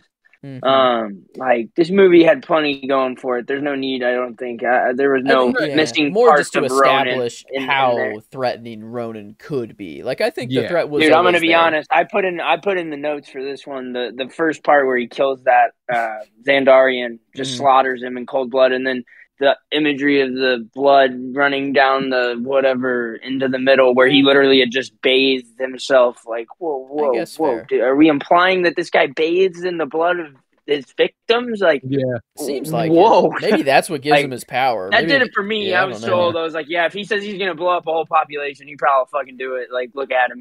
He's quite clearly about that he action. plays boss. a good genocidal maniac. Like they don't Yep. they don't play that down by any means. But Just because it happened fast the doesn't mean it idea didn't happen. is like Mhm. Nebula's like, oh, you know, if I think I don't know what the condition was, but like I'll give you 1,000 planets if this happens, or I'll give you 1,000 you know, planets. it seems that Ronan has been doing this. You know, people wouldn't be this afraid of him. Like the Xandarian culture wouldn't fear him like they do, I don't think, if he hasn't wiped out a few planets before or civilizations already, you know. And a lot of it was just kind of word of mouth. And maybe if like he does destroy a moon, you know, it does show his power and give Rocket a perfect line, you know, being like, hey, he got to destroy a moon, you know, sort of There's thing. some cool world building come Captain Marvel whenever the Kree are revealed to be the villains, you know, like of that movie. You kind of like already know they're villains from Guardians of the Galaxy, so you're kind of like, what's going on here? And then Jude Law is reporting to Ronan on their working on their genocide of the Skrulls. Like they're like that's true. You know, wipe out the Skrulls, destroy their planets, you know. So like there are like civilizations are aware of the Kree Empire and are aware of Ronan having at the head of it, you know. So I think you know, obviously there's a lot this movie had to do, and I think it does more than enough to satisfy. And I enjoy Lee Pace a great deal, and I think he's really good as Ronan. So I'm also never a big fan of the underutilized criticism. Like, yeah, that is interesting. Like, there's only one dude in the MCU who I could absolutely see being defined as underutilized, and it's Christian Bale as Gore. That's it. Beyond Ultron. But I'm not performance wise. James Spader as Ultron is well utilized in that movie. You know, like I see the nature of the question now. Yes, and now I'm talking more about the performer than I am the character. That's a good one. Gore, Christian Bale as Gore. That is a big one. That is a terribly underutilized. And there is a bigger underutilization within this movie, I would argue, and that's Glenn Close as Nova Prime. Fantastic. It's crazy to me that she is in this movie almost like as if it was like a gag. I mean, I get John C. Reilly in that kind of a capacity of role, but Glenn Close is like she must have just really wanted her name in this shit, because there is no way that she got that little to work with. I don't know, Joe. Did you ever watch the live action 101 Dalmatians when you were younger? Dude, yeah, Cruella, man, she was bringing that shit. Yes, yep. That's Cruella de Vil right there. Yep. Yeah. Okay, wow, that's incredible. It's incredible I can still learn things about this movie. And not to just say that that's all she's done. No, she's much more. I was just giving Joe an example of what he would probably know Glenn Close. And that performance is crazy. She is. She's I don't want to undersell the value of her as Cruella de Vil either. Like, she's fucking good. Let's toe this line very carefully. Let's toe this line very carefully. Yeah. Okay. No, she is great, man. She is great. It is funny you brought that up, because I had just thought about that. And to think that she basically gets slaughtered like within a month of when that happened, at the end of this movie, or at least I think that's like roughly the time. That's the lore, This planet ends up getting destroyed by Thanos anyway, which and she's just gone, just like that. Right. Yeah, I forgot. I mean, the Power Stone is there. You know, Thanos got it. So it was one they didn't even show him get. He just got it off screen. Homie was just like, that one was easy. He's like, damn, I asked so many people to go down there and get it for me. None of them fucking did. Is that literally what got him to say, fine, I'll do it myself? Is this literally that might be where he goes? That's because he has, is it Power and Space Stone? Are those the first two that he gets?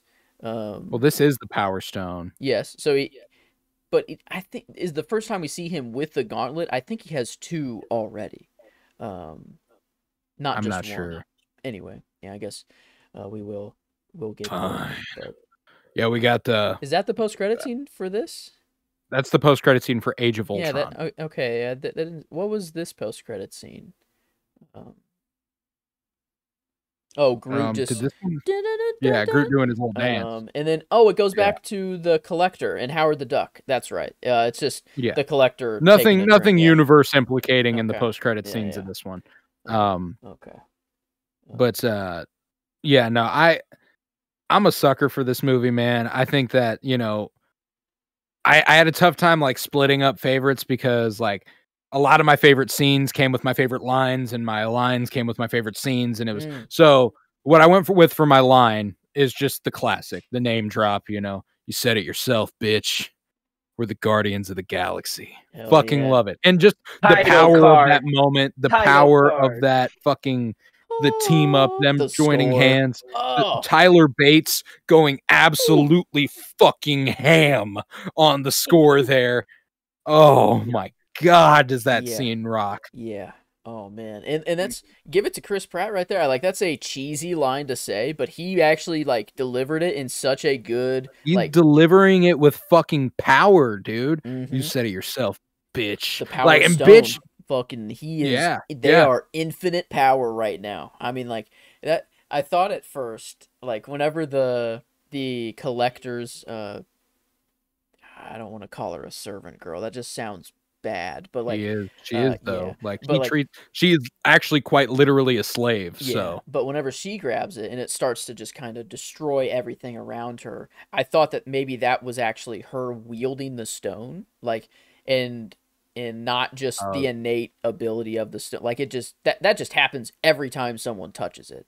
But I thought it would be kind of cool if like that was just her like wielding it, being like, I'm gonna destroy your whole collection. Like that's the only thing I can think to kind of do at the time. But that got a cool little lore connection there. A dark elf is one of his prime collector's items from Thor: The Dark World. One of the elves is one of his. It's like the most prominently featured piece every time he's on screen. I guess the Reality Stone is still chilling there, like as well. He just got that from the Asgardians, you know, from Sif and Balon. Balon's Skull. Yeah, I don't know why I went there. I just don't know his character name in Marvel. I can't either. It's like, fuck it. One of them. One of Thor's. Ray Stevenson. Yeah, but no, it was kind of funny that they just didn't bring up the other stone at all, and maybe it's just he doesn't want people to know that he's collecting. Keeping it to himself. You know? Yeah, it's like this is his very private collection. You don't really want to let everyone know whenever Thanos is going around trying to collect them all at the same time, maybe. I guess maybe not a good competition or a good field to get into. Yeah, it's cool the way Thor: The Dark World and this kind of work in conjunction to build the lore of the... Because Odin explains, you know, like, there was 6 stones that were relegated to the... You know, like, because at the post-credit scene in Thor: The Dark World is the Collector going, 1 down, 5 to go. You know, like he wants all of the stones. That is one of his goals. Dude's the Collector. So, you know, it's what he's gonna do. This would be the thing to collect in the universe. Yeah. I mean, how could you? How could you not? Imagine that. What if? Like, what if the Collector actually just finished his collection? No, and instead they were like, what if the Collector was just jacked? What if he was just huge? Yeah, that he doesn't like in comics. Does he have any abilities, or is he actually just collects shit and he just largely unfamiliar with Tanelier Tavan when it comes to the comics? I'm not entirely sure. Be kind of funny if like he just has abilities and he's just I don't know because you would negotiation. Yeah, he's just the art of the deal. You know. Yeah, the art of the deal. Yeah, he's in perfect timing. My master wants me is sending me to come get you now. Right whenever you're all in. Yeah, you know, I love the idea of everyone in the bar being like, "Are these the fucking main characters? What the fuck is this?" Like they're all arguing, everybody's listening. They're like, "Whoa, this is heavy shit." Damn. And then someone walks in and is like, "You 4, we need you. The Collector wants to see you." And they're like, "Damn, bro, everybody, they're famous." You know, like they're I love extras. I love background actors, and there's a lot of really great ones in this movie. Just specifically in the kiln and then in this bar in this bar, dude. Yeah, in the kiln is the guy who takes Peter's Walkman. Is that the guy? This is gonna sound bad. He's got the cross eye in all the Sandler movies. I can't tell if his eye in the kiln is quite going like that, but I swear he looks so familiar, it and is. I'm glad you're bringing this up. The crazy guy, and like or like he's oh my Dude, god, you know, I mean, he as bad as it is, man. The Sandman puts all his friends in there, but it's kind of messed up. He makes this guy, does he actually have a like lazy eye like that? I mean, I don't really know. I'm probably my god, Grown Ups. He's in Grown Ups, right? With Mhm. Adam Sandler. He's in like all of them, man. I don't know. He's in Waterboy, like Steve Buscemi. No, not Steve no, Buscemi. not Steve about? Buscemi. No, No, not no. We're familiar with Steve. He's a Buscemi. bigger guy. That's the main Yeah, thing. oh yeah. Okay, then that's who I thought you were talking about. I'm like, wait a minute, no way, dude. Okay, that's okay. That's why that's why I was laughing so much, because I thought that's who you're referring. Then no, yeah, but there is an know. Adam Sandler movie with Steve Buscemi where I think he does have a lazy eye or something like that. So I know what you're talking about, but no, it's not him. Yeah, I wonder how we would find that actor. Like, what role in this movie do you think he played? Like prisoner, burly prisoner? No, he was the guy who took the Walkman from Peter. The Walkman. Yes, I'm just trying to look on IMDb, like prison guard. There's some guys that are credited as you know, just either prisoners or prisoner guard. I just don't know what he would be. Yeah, like named. Yeah. Yeah, I don't know. I'm looking the closest. Oh, Mean Guard, I think, is who we're looking at. That could be it. Yeah. Yes. Spencer Wildling, not in that. He does play Darth Vader in Rogue One, actually. Fun fact. Wow, interesting. Okay, dude, I'm gonna be honest. I've wondered this for a while, like since the first time I probably watched this movie. Wow. So I'm glad I'm we cleared assuming this out. that's who he is. He's got really spaced out eyes. I don't mean to like. Yeah, but you know. Hey, I took it there. If anything, this is on me. I took it there. So. Yeah, that's it. Yeah. It's Spencer Wildling. He's also super tall, like the dude from Grown Ups with the lazy eye. Yes, I like. Wow. Yeah, no, not him. Very interested in this guy did play Darth Vader though. So is he there's in the hallway? Is he the dude in the hallway going ham? That's the Darth Vader. Yeah. Oh my god. Okay, legend here. The guy I'm talking about is Jonathan Lufrin. I don't know. I think. It's anyway, yeah, I'm glad we cleared that up because I've wondered this for a while, and I can't blame. He looked so familiar, and obviously, I did not recognize him as Darth Vader, given he wears a mask. But no, that you scratched the itch. That is who he reminded me of. So I'm glad you said something. Okay. No, but I want to loop it back to favorite lines. What is everybody's favorite line from this movie? We'll start with Kyler. There's a lot of good deep stuff in here, admittedly, and there's also a lot of good comedic lines. But there was one that jumped out at me. On this watch. I don't know how I missed this, but it's when they're talking about their plan towards the end of the movie, and Rocket's like, actually, it's when they're about to blow up the Ravager ship to get Peter out of there. That's their plan. And they're talking about like, your plan was to blow us up. And then Rocket's like, we didn't have time to work out the minutia of the plan. This is what we get for being altruistic. And then Groot goes, I am Groot. And he's like, they are ungrateful. Yeah. That shit cracked me up, man. That banter right there between those two. Like, it killed me. Going back to what Joe said a little bit ago about knowing what my favorite shot would be, I knew for a fact your favorite line delivery was Bradley Cooper saying minutia. I knew for a fact you loved that moment. I don't know how I knew it, but I was like, Kyler's gonna fucking love that. Dude, it just I don't know how I missed it too, because like it would have jumped at me, but for some reason I guess I must have spaced off in that one moment during the times I rewatched, because today it killed me, man. I was laughing so hard. How does one spell minutia? Yeah, how do you spell minutia? It's like minute with an A between the T and the E. Yeah, Okay, it looks like I got it now. Like Latin. Minute. Looks like some lawyer speak.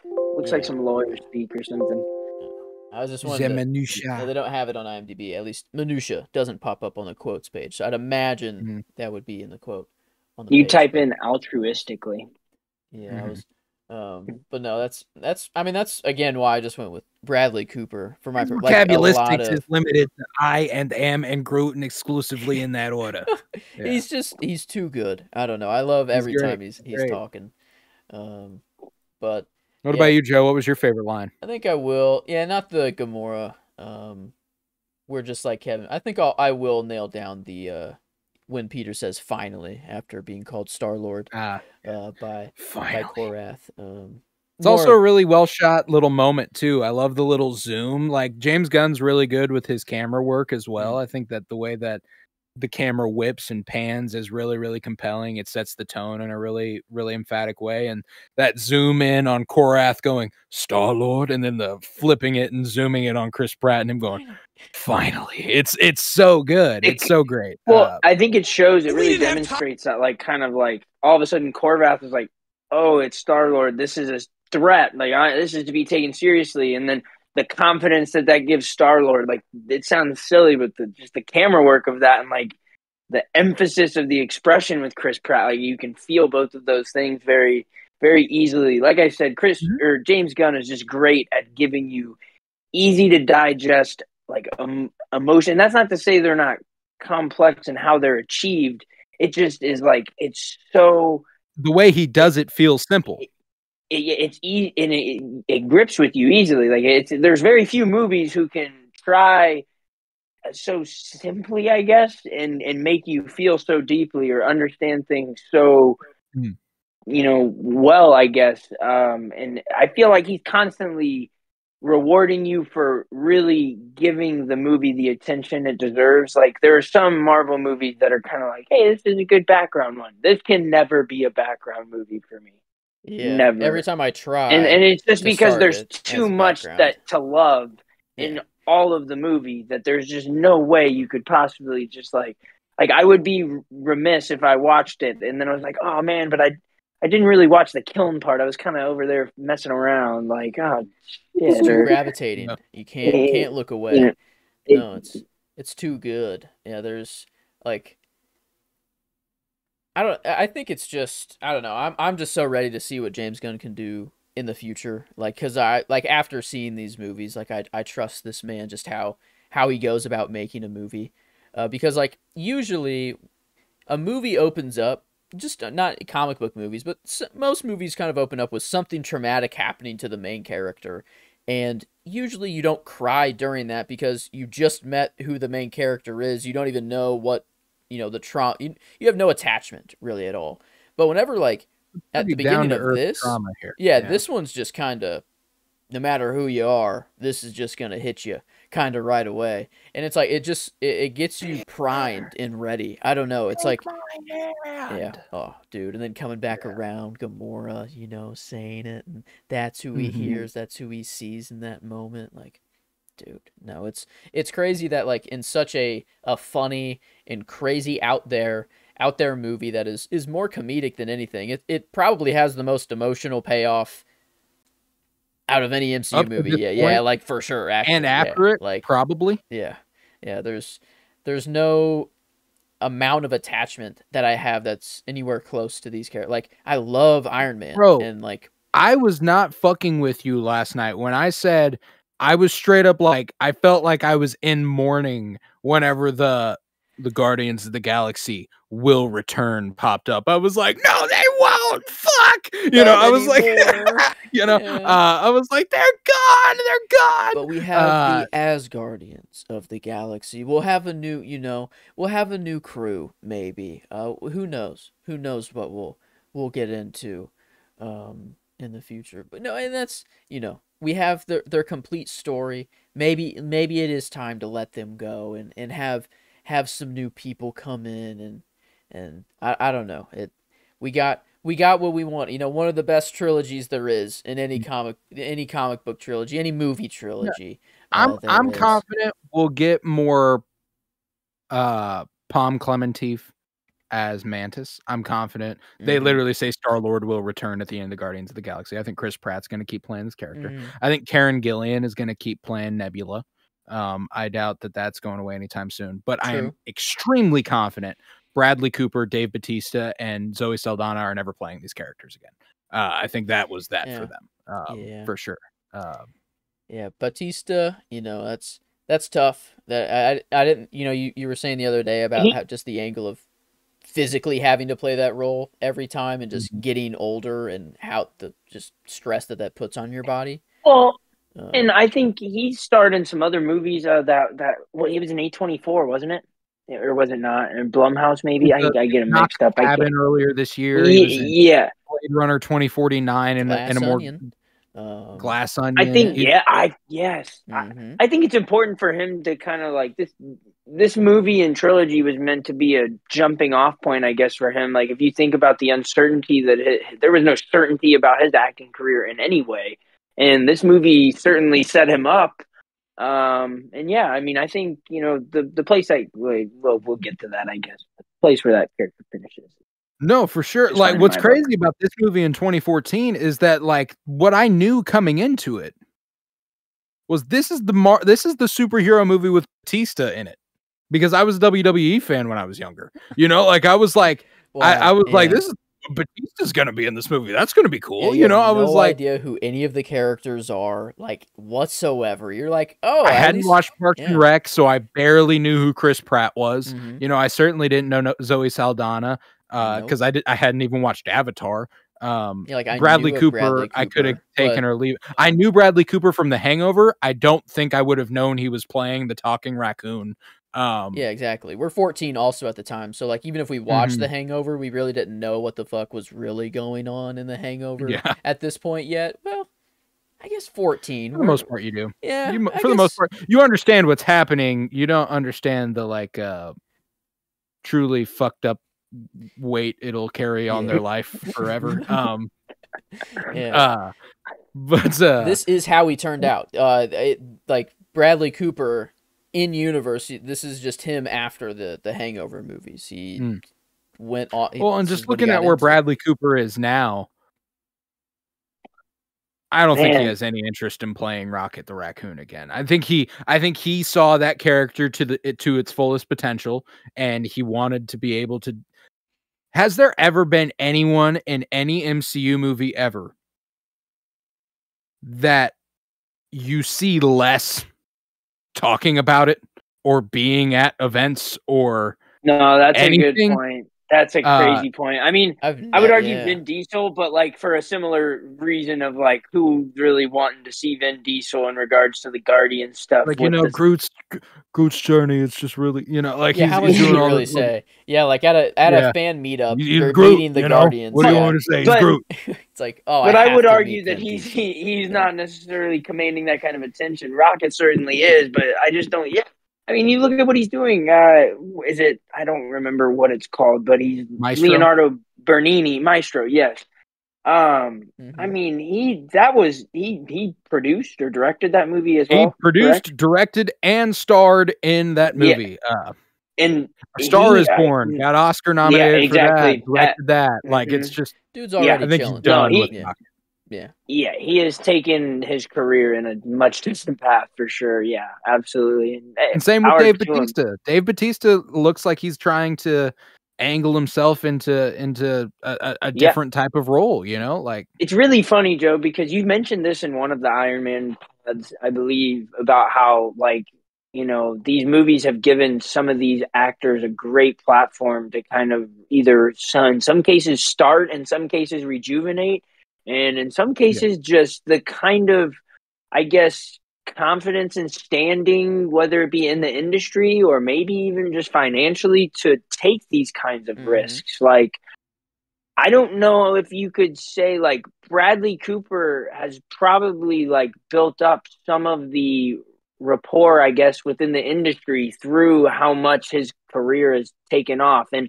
credit to him, because he has truly tried to I don't want to say separate, like this isn't something to be proud of, but like you just commented, Colton, about how he doesn't really talk about it. Like, Mm-hmm. he doesn't want it to be what he's known for, but he will make Mm-hmm. sure that because of that, he gives everyone something else to know him for. Exactly. You know, and it's And I was listening to I'm listening to the book Every Man for Himself and God Against All, written by Werner Herzog, who you two will know as the client That's right. Yeah, yeah, I remember from The this. Mandalorian. I want to see Um, the baby. I want to see the baby.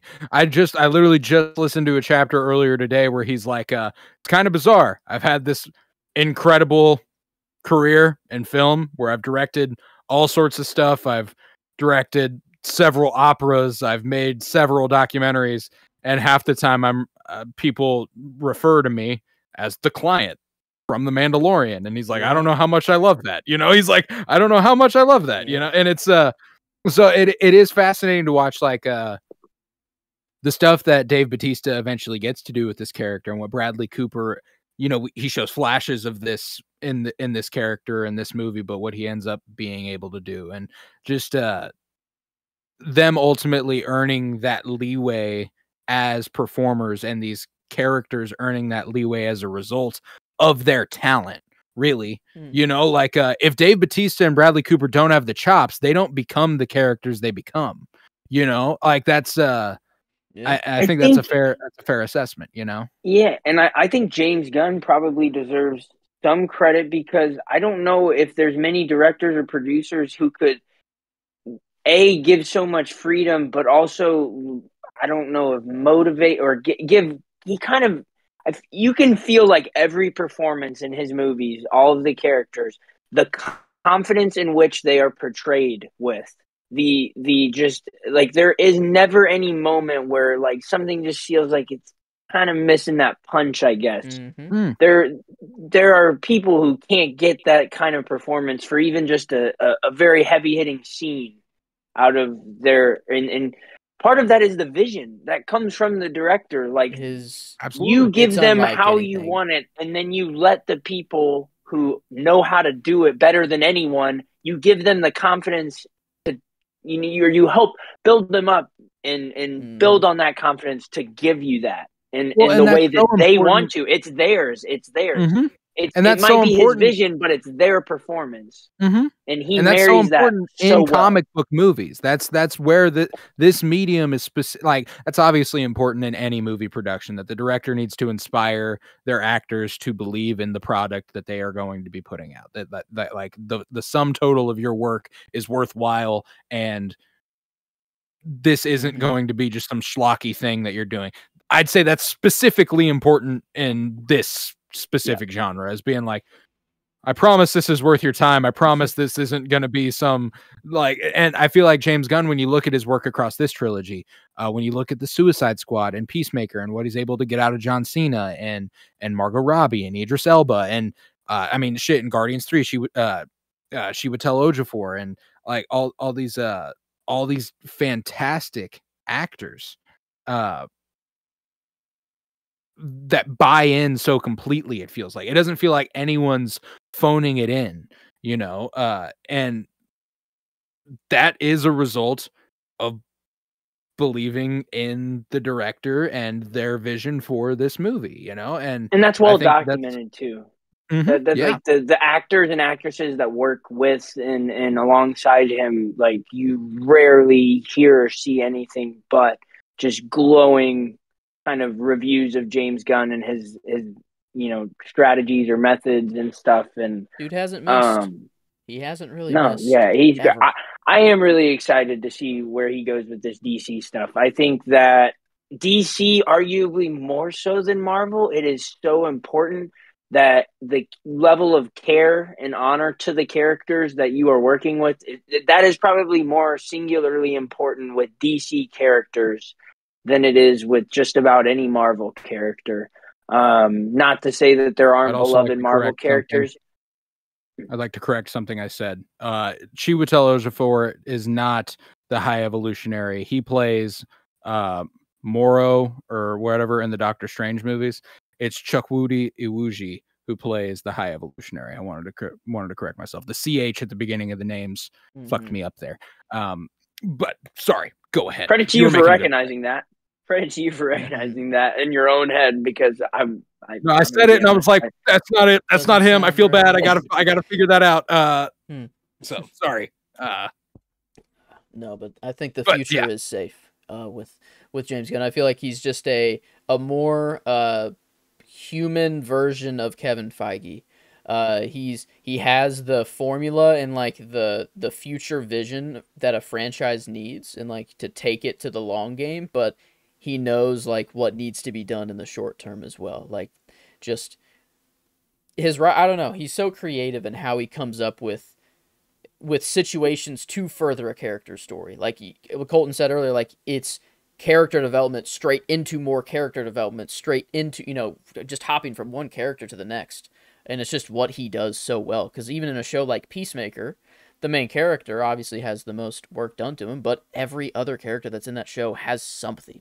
Like there is something given to everyone, and that has to be good. That has to feel good as the actor to be like, well, at least there's attention paid to me as well, not just the main guy that we're supporting, or main, whoever the main person has to be. And that's, I think we're, he started Marvel here, and I think comic book movies are his, like, that's just his perfect medium. Like, he knows how to make a comic book movie perfectly.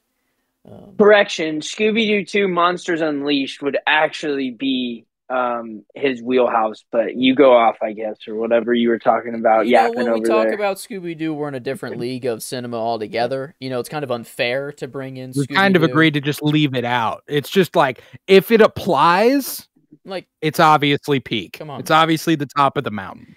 People like to argue power rankings, like, oh, who would win, Thor or Captain Marvel, when Shaggy and Scooby-Doo both exist, in, like, it's kind of a little weird. Yeah, like, Temple. Superman, or Hulk, all these fights, they don't matter. None of Thanos, Ultron, none of them matter at all. Whenever Shaggy and Scooby just choose to let everyone else exist. So I mean that's where the power ranking stands there. So, I don't forget about Scooby-Doo. I don't want anyone to think that I am trying to put Guardians above Scooby-Doo. No, I never forget. No, I just think it's hilarious that he's actually like so deeply involved with those movies, and how much I loved those movies as a child, and then growing up and it's Guardians, and I'm like, you're like, wait a fucking minute.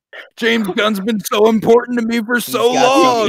He was the chosen one. He's cooking. Dude's just cooking. And then Peacemaker, man. God, I love Peacemaker. So fucking good. Yeah, he's got it on him. He does. So ultimately, I have like the utmost faith in Superman Legacy. A lot of people are really worried about his handling of the tone, because it is a little bit of a switch up from Guardians and the Suicide Squad and Peacemaker. Like, those all have this sort of like, goofy, scoundrel, scandalous sort of angle to them that Superman typically is not going to have, and I don't think it will. But he brings a heart to these stories every time that I think is kind of undeniable. That's ultimately what's like at the core of that kind of character, is like the heart of it. Like, so that's a really good way to put it. And like I said, just the level of care you see him take with these characters, like what would possibly make someone, I personally would argue it's an exciting thing, because he's never really had to do a movie or gotten to do a movie in this type of tone. I would say that that's something to be more excited about than concerned with. Like you said, I mean, just it let him go. No, bro, 5 for 5, 6 for 6 if you include the holiday special. Like, as far as comic book movie stuff is concerned, bro has not missed. The idea that he gets to take the biggest swing with the biggest character in comic books is fucking awesome. I love that. So I'm ready for it. But do we have any? That's going on TikTok. That's going on TikTok. Scenes. I don't think any of us have really hammered down a scene. Actually, so for me, it's We Are Groot. Yeah, is, man. I wanted to go another something great else. score. more great score work from Tyler Bates Whew, in that the moment score as well. there, the first image of like the branches closing around and like Gamora's eyes being the last thing that you see going through, and then Rocket kind of waking up and being like, no, but Groot, you'll die. I love it. I do. And Groot wipes away the tear and idiot. we are Groot. Oh, love it. Love it. Headcanon, this watch that hit me. Whenever they're all grabbing the stone, the only one that's missing is Groot, but all his twigs are there, and they're standing on top of all of his twigs, so he is grabbing on as well for sure there. All of them got in. They all carry Groot within their hearts, let's be honest. Yeah, but no, I don't know, that was one of my shot potentials, was whenever they're first in the ship, and then he just lets all those fireflies out. Did I miss something? No. We were being goofy. It wasn't you. It was I thought I just something went over my head completely. No, nothing went over your head. I don't even know why. It wasn't nothing goes over my head. I would have caught it. I would have. My reflexes are much too quick. I would have caught it. But kind of people are extremely literal. Yeah. You know, the finger. You know, why would I put a finger on his throat or whatever? It's like, no. Finger to the throat means death. Metaphor. Yeah, it's like he thought he just kind of. Yeah, and that's another line delivery by Chris Pratt that's just too fucking good. Yeah, you know, he's like, yeah, kind of. You know, he's like, sure. Like you can like being Korath. You can right hear there. the smile under the mask. You know, he's like, yeah, kind of. Like, it's great. I love it. Like, because Quill gets to be like, well, you know, that's not really a cool killing line that you have to, you know, you really didn't do it right. But imagine being Korath, the guy who's getting killed. That's the last thing you hear is finger on the throat means death. He'd probably be like, what the fuck is that? And then, you know, and then he's just dead.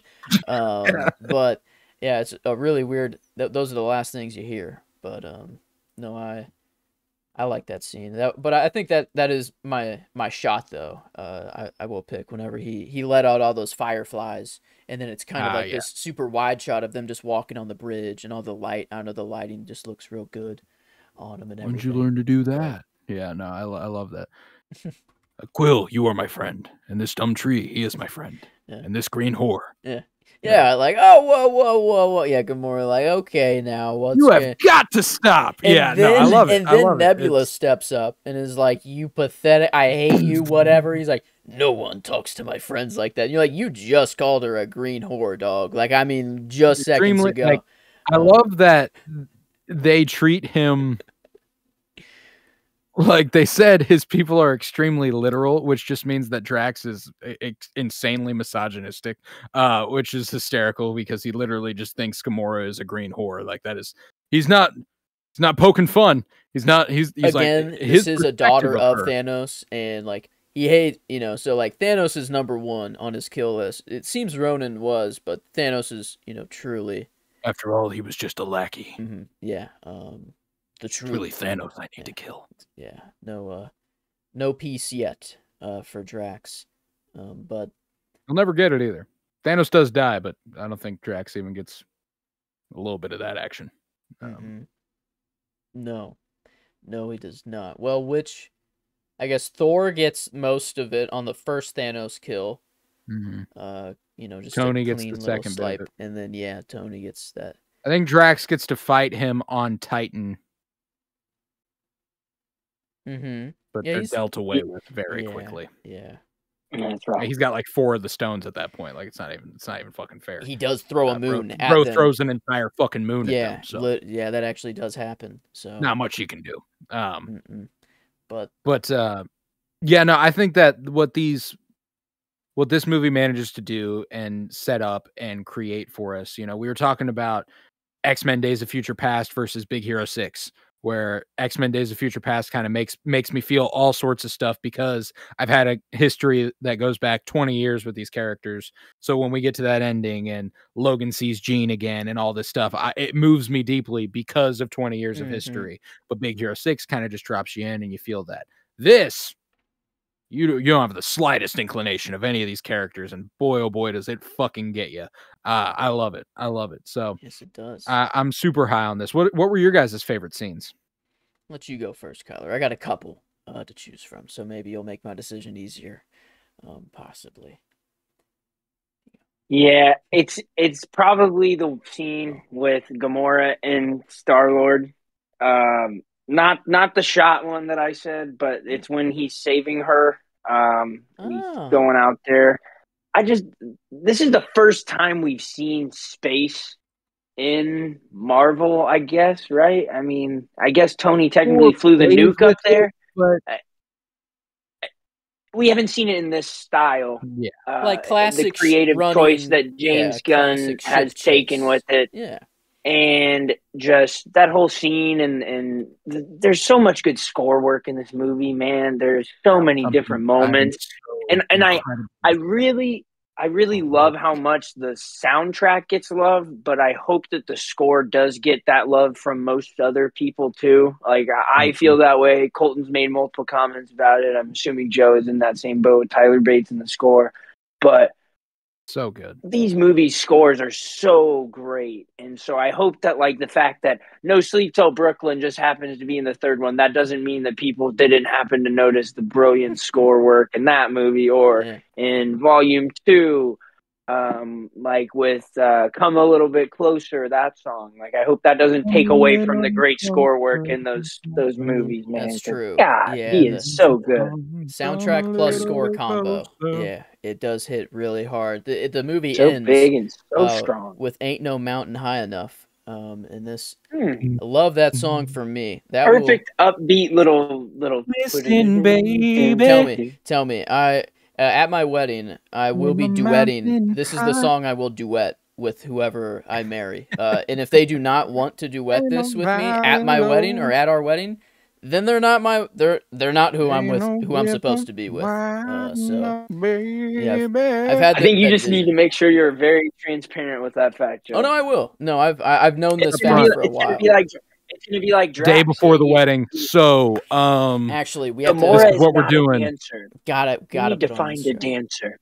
Yeah. Oh no, I've been curating a wedding playlist for quite some time, and this one has been on it for When you need me, for a long call time. me, no But matter where you are. yeah, why hire a DJ? I think that's kind of ridiculous. I'm building my own You'll right perform all now, the songs. and then I will have songs that mean something to the both of us eventually, and they'll just keep adding on to that playlist. And there's my wedding playlist whenever we, like It's why? basically what a wedding DJ does these days anyway, is just Mm, kind of press play and then pause and talk yeah. into a microphone and then play it again. And, Mm-hmm. Yeah.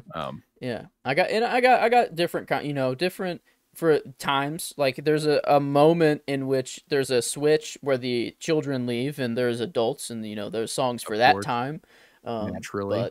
But no, ain't no mountain like this soundtrack. Needless. I mean, all of this to say that no, the soundtrack is just a perfect blend of But then I score that is fooled good. around and But yeah, fell those in song choices, love. man. I am a fan of the previous decades before I was born. I listened to a Oh, lot yeah. of music before 2000. I'd say probably over 50% of what I listened to is before I was What am I born. listening to right now?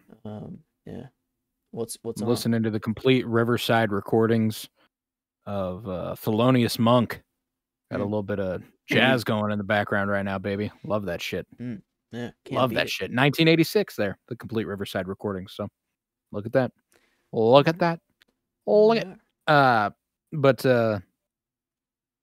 yeah, Joe, did you get to pick your favorite scene? Was Yeah, that tripping? that Or- was one of my options, so I'm glad it is getting some love from Kyler. The whenever Peter does save Gamora after the bumper ships, Gorgeous I imagery. wanted to, I thought that was creative, just ramming the ships into the other ones instead of them having weapons. But I went with the prison break at the Yeah.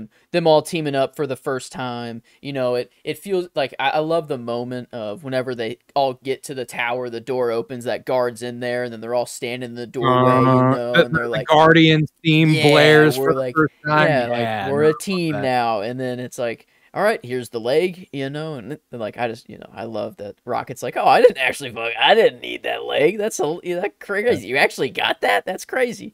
But no, What did I he had to do? What do transfer you in look like hopping 30,000 around? units. yeah, I had to transfer that guy 30,000. Yeah, 30,000. I thought that was kind of cool. The bounty The on last Quill's thing head I was need Was 40,000. 40. that guy's Yeah. eye. Yeah, a leg, I guess. And then they say later that they're trying to get 4 billion for the fucking orb, and it's like, I guess that makes that clocks out. An Infinity Stone? Surprised No, it's like the cost makes sense. Oh. It's just that like Rocket was going to be like, we're going to be rich with 40,000 credits. That's true. Oh, and then they were like, 4 billion units, Rocket. Think about it. And he's like, yeah, okay. Yeah, Yeah, suck it right. up for one more night and you'll be rich. Yeah, that is, There's a lot. But no, the Prison Break, man, that whole thing, just, I love this movie with all my fucking heart. Definitely need to get the battery last. Yeah. You know, Groot in the background, taking it out. Like, yeah. But yeah, that's we're all we can get it first and do the rest a little, you know, we can just go ahead and do that, you know. I love it. I'm a sucker for it. But yeah, what are we feeling rating wise? I think it's an easy one. It's the first one in some time I'm confident is a surefire 10. It's just an enjoyment. It has everything you want, you know. It makes you laugh. It makes you cry. The one movie, even before the other two are out, you're already feeling like there's history there. But now that they are out, there's like future history, if that makes sense at all. We just know where they're gonna go, so it makes it even that much better. Yeah, no, I'm there. I'm at a 10, for sure, for me. So if we're all in agreement, no question.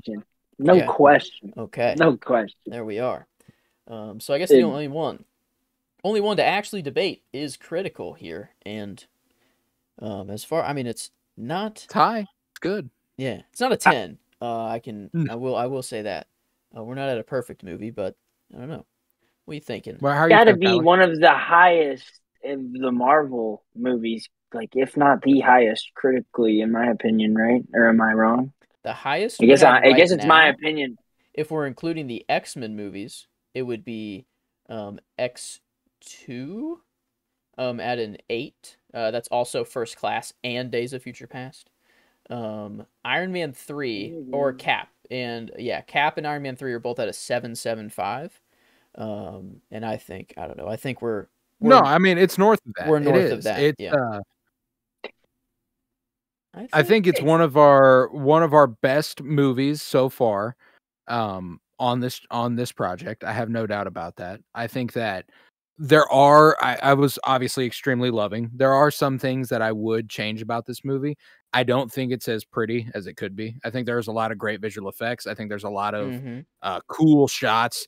But James Gunn's never been the one that blows me away as a visual filmmaker. I think that I think that the way he utilizes the camera is compelling, but what he's capturing isn't always the best. Like that shot of Chris Pratt when he goes, finally, I love the camera movement. I don't love what I'm seeing necessarily. I think it looks odd and the framing and composition is a little off. And I think that I felt that way throughout the movie a little bit. Okay. There were a lot of points where I was like, you only need to adjust this a little bit for it to look like really, really good. That's why I went with the shot that I went with, because I was just like, that's the best looking shot in the movie to me. I agree. Because like Asgard back in the Thor movies looks incredible. Like it actually like just looked really good, and I think they shot it in creative ways when they were in Asgard. And here we're wherever the fuck we could be. You know, we're hopping from planet to planet. Nowhere probably could have been a little bit more interesting shot. You know, a little bit darker, like maybe like and again, visual effects. They do a great job. Like I think that the visual effects shots are cool, and that's ultimately what I feel about the visuals in this movie, is that they're cool. I wouldn't necessarily categorize them as like great. This did earn a Oscar nomination for best visual effects and best makeup and hairstyling, which I think is well earned on Drax alone. Drax, Gamora. I guess like would Rocket count there? You know, like no. So that's Nebula? just VF. I guess character design. That's not like. That's not. That'd be VFX. That would be VFX. Okay. Groot VFX. So like there are some incredible visual effects in this movie. I just don't think that, you know, we were talking about to compare it to the Avatar movies, like with James Cameron, much more visually has much more visual prowess with visual effects than James Gunn does. So I think it's an extremely strong written movie. I think it's extremely strong performed, and the visual effects are extremely strong, but I don't think exactly what I'm looking for in cinematography is firing on all cylinders. There are great shots, but it's not a consistent thing, I don't think. I think we're So, in and the I 8 think that does range take it, that takes it somewhere. north of 8 for me. We're in it's in the 8 somewhere. It's not quite a 9. You know, a 9 is, that'd be above Batman Begins. And I think as far as it's written, it's probably written better than Batman Begins. I think so. I do think so. I do think that's a better looking movie than And this. maybe on the it just whole. kind of ties it there. Batman Begins at an 8.75. I was kind of hovering around 8.75 or 8.5 for me. That's where I'm at. My gut took me to 8.5. I think it's a solid film. I think it's really strong. Maybe that's where we go. Yeah, let's see. But I don't think it's 9 is when we're getting to the fucking, this is a great movie. And I do feel that way. But when I assess it from when I try to take a step back, I can recognize that it falls just short of that. Not by a lot, but it's, I can dig. If we do give it an 8.5, it averages out to a 9 flat, just a 90% overall, and I think that's fair. I think I do. That makes it high up there for us. It is number 2. Number 2, The Dark Knight, a 9.83, and then Superman, an 8.83. So yeah, it is number 2. Those are my top 3. Those are my top 3. Guardians of the Galaxy, Superman, The Dark Knight. Yeah, and I would really balanced. I do still put this above The Dark Knight overall, like on my general list, but I do recognize The Dark Knight it's a better made movie. Yeah, it is. The Dark Knight's a better movie. I like this movie more than The Dark Knight, to be sure, but I think that The Dark Knight is just a better movie. Like, it's hard to spin it any other way. But yeah, with that coming to a 90% for Guardians of the Galaxy, I love that. It's a good number for it. I'll be interested to see where Volume 2 and 3 fall after this. It'll be exciting. But I'm gonna have a bad time trying to rate that one, man. Yeah, the second one. Second one.